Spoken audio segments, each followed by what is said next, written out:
कहानी सुनी थी हमने, यूपी इटावा सैफई में।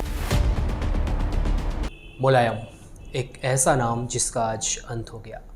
मुलायम सभी के दिलों पर राज करने वाले जमीनी नेता थे, बस इसलिए उन्हें धरती पुत्र मुलायम सिंह कहा जाता था। आज उस धरती पुत्र का सुबह 8:16 पर निधन हो गया। मुलायम सिंह यादव के निधन की खबरें मिलते ही पूरे देश में शोक की लहर दौड़ पड़ी। एक कहानी सुनी थी हमने, यूपी इटावा सैफई में जन्मे। उत्तर प्रदेश के पूर्व मुख्यमंत्री और सपा संरक्षक मुलायम सिंह यादव का निधन हो गया। उन्होंने आज सुबह 8:16 पर अंतिम सांस ली। वह 82 साल के थे। मुलायम सिंह यादव गुरुग्राम के मेदांता अस्पताल में वेंटिलेटर पर थे।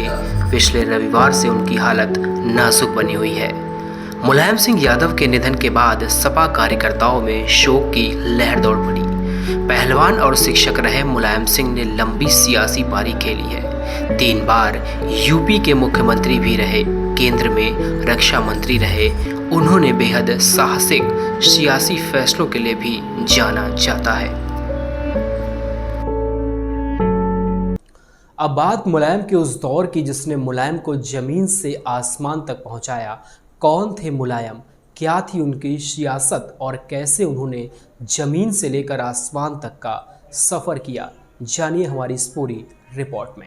एक कहानी सुनी थी हमने, यूपी इटावा सैफई में जन्मे। समाजवादी पार्टी के संस्थापक मुलायम सिंह यादव अपने कई ऐतिहासिक फैसलों के लिए याद किए जाएंगे। उन्होंने भारतीय राजनीति को न सिर्फ एक नई दिशा दी, बल्कि सामाजिक परिवर्तन की इबारत भी लिखी। उन्होंने महिलाओं को सियासत में भागीदारी दिलाने के लिए निरंतर आवाज को बुलंद बनाए रखा। इटावा के सैफई में किसान परिवार में जन्म लेने वाले मुलायम सिंह यादव अखाड़े में दांव लगाते लगाते सियासी फलक पर छा गए। 24 फरवरी वर्ष 1954 में मात्र 15 वर्ष की आयु में समाजवाद के शिखर पुरुष डॉक्टर राम मनोहर लोहिया के आह्वान पर नहर रेट आंदोलन में पहली बार जेल गए। वह के कॉलेज छात्र संघ से अध्यक्ष भी चुने गए।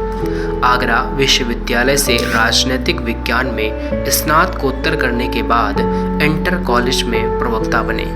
फिर त्याग पत्र दिया और अपने गुरु नत्थू सिंह की परंपरागत विधानसभा सीट जसवंत नगर से 1967 में पहली बार विधायक बने।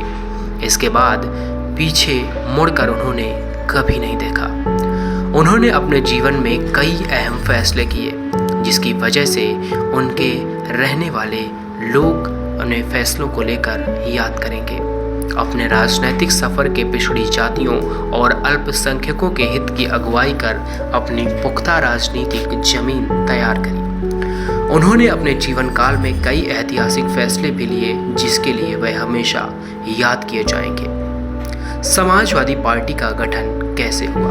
दरअसल लोकदल से वाया जनता दल होते हुए मुलायम सिंह यादव ने 1992 में समाजवादी पार्टी की स्थापना की। पिछड़ी जातियों को गोलबंद करते हुए अल्पसंख्यकों का साथ लिया। अगलों को उनके हिस्सेदारी के आधार पर भागीदारी देते हुए आगे बढ़े। 3 बार मुख्यमंत्री बनने के बाद वर्ष 2012 में अपने बेटे अखिलेश यादव को मुख्यमंत्री बनाया। जितने कड़क उतने ही मुलायम थे मुलायम सिंह यादव अपने कार्यकाल के दौरान जितने कड़क फैसले लिए, उतने ही दिल के मुलायम भी थे। उन्होंने अपने घनघोर विरोधियों को भी मौका पड़ने पर गले लगाने से नहीं चूके। दरअसल पेश है कुछ मुलायम की होने वाली कहानी बयां करती हैं। अमर सिंह वह शख्स है जिसे मुलायम सिंह ने उद्योगपति अमर सिंह को गले लगाया और महासचिव पद सौंपा। चंद दिनों में ही अमर सिंह की हालत पार्टी में नंबर 2 की हो गई। लेकिन वर्ष 2010 में अमर सिंह को सपा से बाहर का रास्ता दिया गया। अमर सिंह ने कई गंभीर आरोप भी लगाए, लेकिन मुलायम इन आरोपों को मुस्कुराकर टाल गए। आजम खां, अल्पसंख्यकों के बड़े नेता के रूप में जाने जाने वाले आजम खां सपा के गठन में मुलायम सिंह के अजीज दोस्त आजम खां से उनके रिश्ते बनते बिगड़ते रहे हैं। कभी अमर सिंह तो कभी कल्याण सिंह की वजह से आजम खां असहज हुए। 27 साल साथ देने के बाद 2009 में आजम ने सपा का साथ छोड़ दिया। इसके पीछे मूल वजह अमर सिंह को माना गया। आजम खां ने कभी खुलकर मुलायम सिंह के खिलाफ नहीं बोला। इतना जरूर है कि उन्होंने एक बार शेर पढ़ा था, इस सादगी पर कौन न मर जाए खुदा, करते हैं कत्ल और हाथ में तलवार नहीं।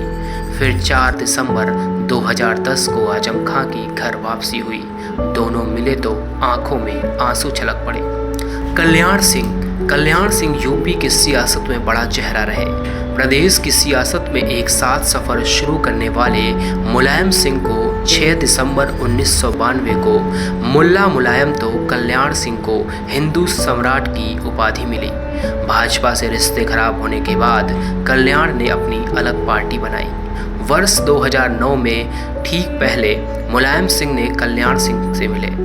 आगरा में राष्ट्रीय कार्य समिति की बैठक में एक साथ मंच साझा किया, लेकिन चुनाव में सपा को झटका लगा और फिर दोनों की राहें अलग हो गईं। बेनी प्रसाद वर्मा वह शख्स हैं सपा के संस्थापक सदस्यों में शामिल रहे। बेनी प्रसाद मौर्य 2008 में बेटे को टिकट न मिलने से नाराज नई पार्टी बनाई। फिर 2008 में कांग्रेस में शामिल हो गए।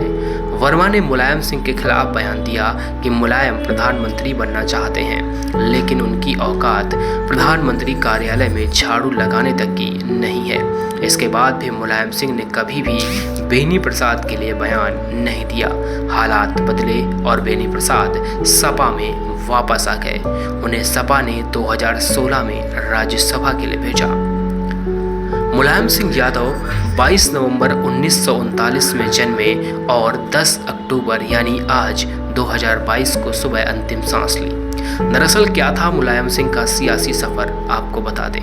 वह 3 बार मुख्यमंत्री रहे। पहली बार 5 दिसंबर 1989 से 24 जून 1991 तक, तो दूसरी बार 5 दिसंबर 1993 से 3 जून 1995 तक। वहीं तीसरी बार 29 अगस्त 2003 से 13 मई 2007 तक मुख्यमंत्री रहे। वह 1 जून 1996 से 19 मार्च 1998 तक भारत के रक्षा मंत्री भी रहे। पहली बार 1967 में विधायक बने, फिर 1974, 1977, 1985, 1989, 1991 और 1993, 1996 में विधायक बने। फिर उपचुनाव में 2004 से 2007 तक विधायक रहे। लोकसभा सदस्य के रूप में 1996 में मैनपुरी, 1998 में संभल, 1999 में संभल से रहे। 2004 में मैनपुरी से चुने गए, लेकिन इस्तीफा दे दिया। फिर 2009 में मैनपुरी, 2014 में आजमगढ़ और 2019 में मैनपुरी से सांसद चुने गए। 1992 में सपा का गठन किया और खुद राष्ट्रीय अध्यक्ष बने। आज उत्तर प्रदेश की सियासत का एक बड़ा चेहरा धरतीपुत्र मुलायम सिंह यादव का निधन हो गया है। बताते चलें कि मुलायम सिंह यादव के निधन के बाद प्रधानमंत्री नरेंद्र मोदी, गृह मंत्री अमित शाह समेत तमाम विपक्ष के नेता और जितने भी भारत के बड़े वर्चस्व रखने वाले नेता हैं या ज़मीनी नेता हैं या कार्यकर्ता हैं, सभी में शोक की लहर है। मुलायम सिंह यादव वह नाम है जिसको धरतीपुत्र मुलायम सिंह यादव कहा जाता था। धरतीपुत्र मुलायम सिंह यादव का आज सियासत के साथ साथ हर तरीके से अंत हो गया, लेकिन हमारे जहन में या पूरे उत्तर प्रदेश की सियासत में या देश की सियासत में मुलायम सिंह का नाम हमेशा के लिए अमर हो गया।